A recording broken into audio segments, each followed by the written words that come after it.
What if there was a gas-powered airsoft gun that focused on consistency rather than recoil?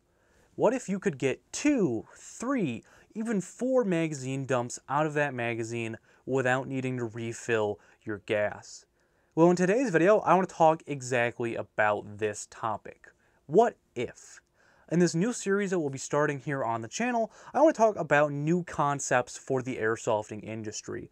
We haven't seen a lot of innovation outside of HPA, and in today's video, I want to talk about an idea that I had, and in future videos, I want to go over ideas that you, the community, have had as well for new systems for airsoft guns, and ideas that I have also come up with myself to get a little bit of a taste of what the R&D aspect of the airsofting industry entails.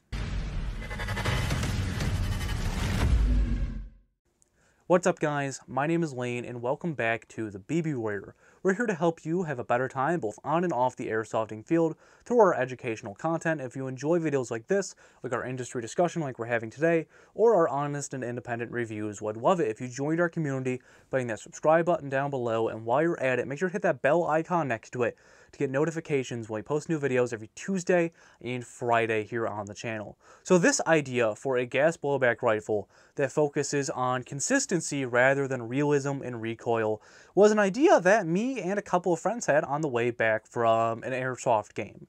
And the idea was, a little bit of backstory first. We live in upstate New York, so gas blowbacks aren't a very good idea from about October to March, which is half the year. So I haven't run a gas blowback as a primary since about 2014 or so at this point. So we had the idea, what could you do to create a system that had no electronics, but yet was consistent and had the range and the accuracy of AEGs? Because almost all of us run guns with gate tightens in them, which are super consistent. They have a great trigger response, all that stuff that you would look for in a premium AEG. However, some of us want to stray away from batteries. It's one more thing that we have to worry about, and if you're at like a longer event like Milsim West, that's the last thing that you want to be worrying about is the power source for your rifle. So as we got thinking about this, we realized that if we wanted certain aspects, there's other things that we would have to give up. So the first thing that we realized we would have to give up, and I know this is going to hurt for already gas blowback users, for people that already use those systems, is we decided to have the most consistent and most reliable platform. You'd have to get rid of some of the realism. So the idea was to go with a non-blowback or a very limited blowback operating system, because we looked at products like the Tokyo Marui Mark 23 and said, hey, that gun doesn't blow back and you can get like 200 shots off of one of those magazines.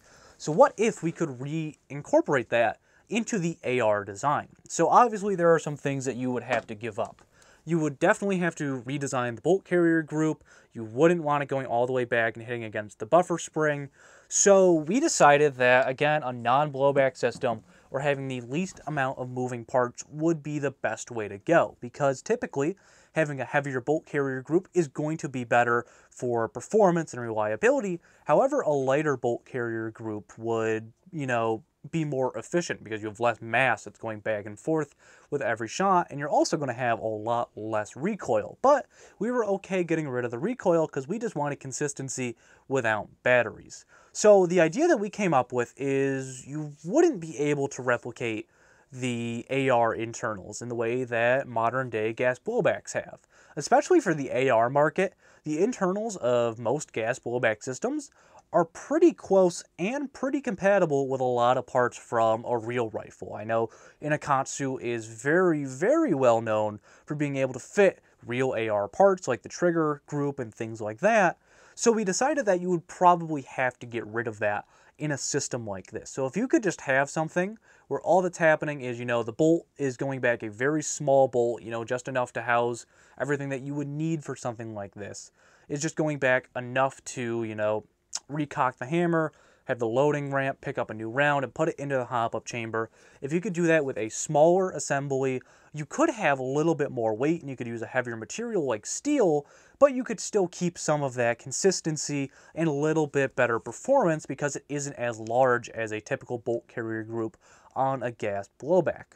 So the next thing we thought about was power source. If we're not using electronics, you have to use some sort of gas. So we decided that, keeping it still in the magazine of the gun would be the best way to go. However, when thinking about the gas, that's where we started to disagree. Some of us wanted to use, CO2 in there because CO2 is a very consistent and very powerful gas. However, it likes to dry things out. It's very dry, kind of similar to HPA, so you're going to have to regularly maintain your gas rifle if you were to use CO2. While others of us suggested using just a higher power gas that has some sort of silicone built into it, like MAP gas or black gas from Nuprol. So ultimately, I think that the CO2 would be a little bit better because it can hold on and you know how much gas you're putting into it every time. You can't undergas it, you can't overgas it. So I think that it would just make the process a whole lot more simpler. And of course you'd have to keep it, in the magazine. So I think that this would be a pretty interesting thing to see. Again, it does have some drawbacks. Any design will have drawbacks. It's just a matter of, trying to decide what is more important to the end user. Would you rather have performance and be able to consistently make 200-foot shots in the same grouping? Or would you rather have monster recoil and give up a little bit of your range and consistency? So this build was designed again around consistency, so that's what we chose. We chose a completely redesigned internal system so that it would have a lighter, faster moving bolt. Again, you have pretty good trigger response because you are using, a gas system, so it's instant. It is as soon as the seer lets go of the hammer, that is firing. So I want to know what you guys think about this. If this was a product that was to come to market from a decent manufacturer, so it was made of a high quality, let's assume for this, would you want this? Would you want a gas-powered system that is very efficient, but it doesn't have all the realism? I think this would do pretty well because there already is a market for it.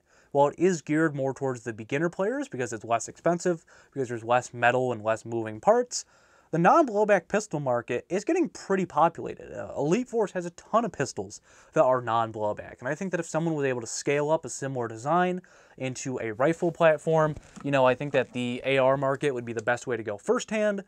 I think that would do fairly well, and I think that there would be a lot of people who would like to pick it up, to have the consistency, not worry about batteries, and that sort of thing. But make sure to let me know what you guys would think about a system like this down in the comments below. And like I mentioned at the beginning of the video, if you have ever had a concept for an airsoft product and you would like to discuss it on the channel, and maybe we'll do a video talking about the drawbacks, talking about the advantages, make sure to let me know down in those comments below, or if you want, even shoot me a message on Facebook or Instagram. Links to both of those are in the description below.